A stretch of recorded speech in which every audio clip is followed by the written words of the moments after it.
રાજ્યસભામાં ભારત રત્ન ડોક્ટર બી.આર. આંબેડકર પર કેન્દ્રીય ગૃહમંત્રી અમિત શાહના નિવેદન વિરુદ્ધ આમ આદમી પાર્ટી દ્વારા વિરોધ પ્રદર્શન કરવામાં આવ્યું. આ નિવેદનને લઈને રાજ્યસભામાં ભારે હોબાળો મચ્યો હતો અને વિપક્ષી દળોએ શાહના નિવેદનને આંબેડકરની અપમાન ગણાવીને માફી માંગવાની માંગ કરી હતી.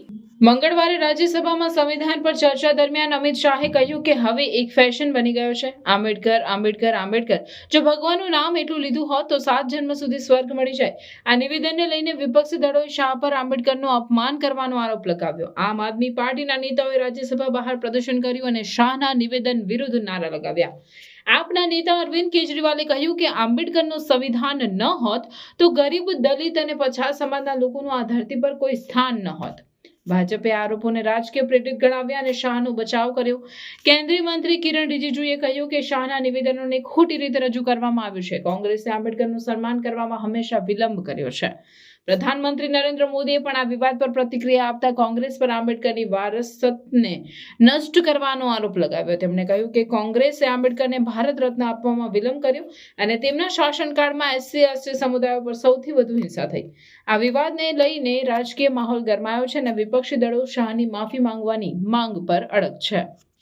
कहना चाहता हूं, देश के करोड़ों करोड़ों करोड़ों दलितों, गरीबों, कुचले हुए लोगों, पिछड़े लोगों, वंचितों, उनके लिए बाबा साहब अम्बेडकर भगवान से कम नहीं है.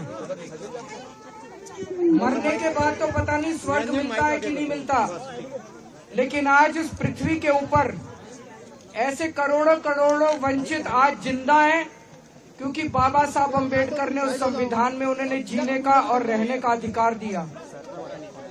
जिस तरह से उन्होंने, अमित शाह जी ने बाबा साहब अम्बेडकर का अपमान किया, करोड़ों लोगों की भावनाएं आहत हुई हैं. मैं खुद व्यक्तिगत तौर पे उनको अपना आदर्श मानता हूं, उनके बताए हुए रास्ते पे चलने की कोशिश करता हूं.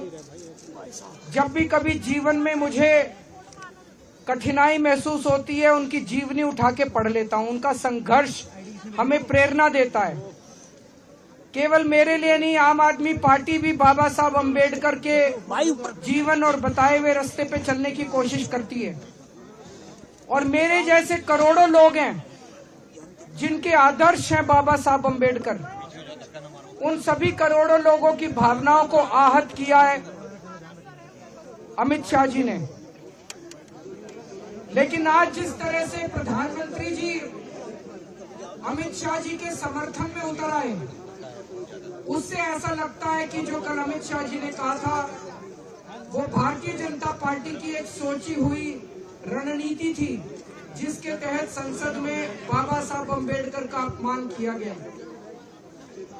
हम इसकी कड़ी शब्दों में निंदा करते हैं. अब ये साफ हो गया कि भारतीय जनता पार्टी बाबा साहब अम्बेडकर के खिलाफ है, संविधान के खिलाफ है.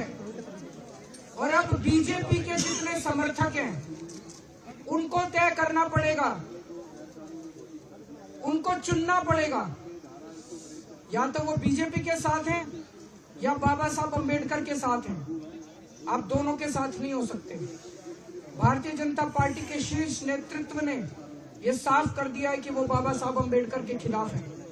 तो भारतीय जनता पार्टी के समर्थकों को तय करना पड़ेगा कि आप बीजेपी के साथ हो कि बाबा साहब अम्बेडकर के साथ हो.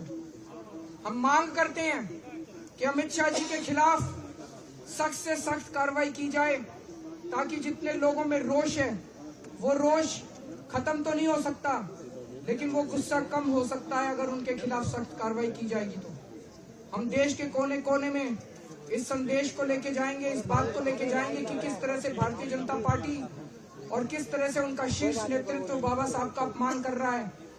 दिल्ली के चुनाव है, दिल्ली में हम कोने कोने में, घर घर में इस बात को लेके जाएंगे कि किस तरह से उनका अपमान किया जा रहा है. फिर से हम इसकी घोर निंदा करते हैं और बहुत ठेस हम सब लोगों को महसूस हो रही है.